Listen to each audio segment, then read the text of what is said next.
The most important part of creating an engaging story is your protagonist, but sometimes after putting in all of that time and hard work, they just come out a little bit boring. This is absolutely not something that we want as filmmakers. In my experience, it's actually a lot easier to make an interesting villain or an antagonist. The antagonist is bad. They're doing bad things. They're crazy. They're doing crazy things. And it's easy to make crazy bad things interesting. The protagonist is something different entirely. You're almost in love with your psycho antagonist, and yet the good guy of the story can sometimes come out as some kind of just average, boring, normal guy. There are all kinds of reasons as to why your protagonist can feel a bit flat, and I'm going to be going over a few of those reasons today. Number one is that your protagonist doesn't have any real details. You've written them as though they've only just started existing when this film starts, and you've failed to give them any kind of history or depth. Even if the details of your character's backstory aren't actually mentioned within the story of the film, if you don't have a backstory, then you don't have any nuanced details that you can share with your actors. This will cause the whole thing to feel a little bit generic and, as I've said, a bit boring. The second thing that stops us from caring about your protagonist is that there is nothing that actually sets them apart. The story that you've written would happen exactly the same way if you grabbed any other random character and you put them in that situation as well. You haven't created a story that is unique to your protagonist. You haven't made a protagonist that is unique to your story. The whole story of your film is your protagonist. The sequences of the story happen because your protagonist has made certain decisions that have gotten them into each of these situations.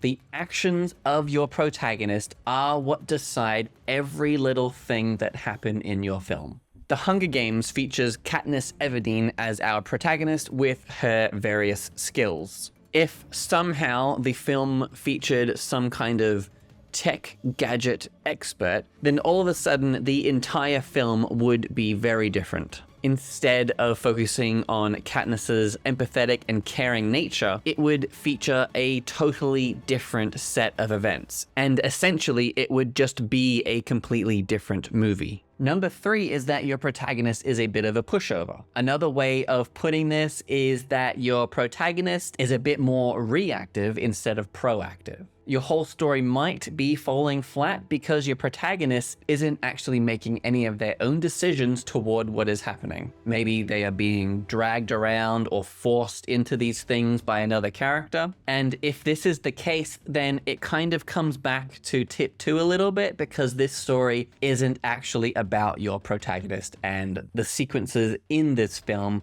could happen to any character. And like I've said in some of my other videos, these aren't necessarily rules, but they are more like guidelines. So even though I have said that these things are bad to do, you might be some kind of story-making genius, or you've figured out your own special way to actually make some of these ideas work. And it probably has been done a million times in the past too. If you are just starting out, then chances are you're still trying to find your voice. You're still learning the ropes of how all of these things work. And knowing some of these common pitfalls might just help you avoid them altogether, or to at very least be aware of them so that you can find a better way to tackle the situation. Number four is the Mary Sue, Marty Stu dilemma. The Mary Sues and the Marty Stews are typically characters who lack personality, they lack flaws, they don't really struggle with anything,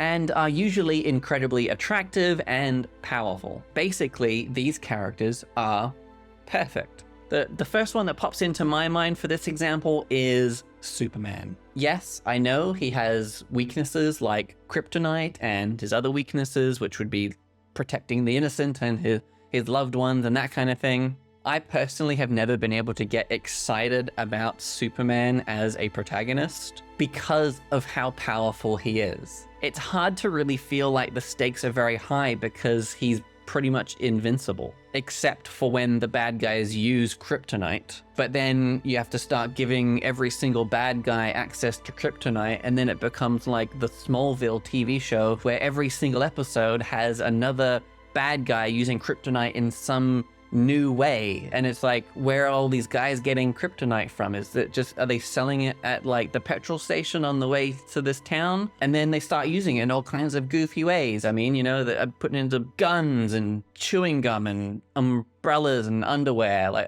okay, well, I mean, I didn't actually end up finishing the whole series, so I don't know if those last few ones happened. You get what I mean anyway. You might even originally think that it's a bit fun to have a character that is flawless and perfect. You'll actually discover that it can be a lot more fun to really lean into the weaknesses and the flaws of characters, because it is these weaknesses that actually help us relate to the character. I've just told you 4 different reasons of why your protagonist is boring. Sorry, but it's better to hear it now. Now that you have been able to identify these issues, you can go back through it and fix it. If you've already started filming the project, it'll be a little bit harder to fix. If you're only in the writing stage, then fixing problems is a lot easier.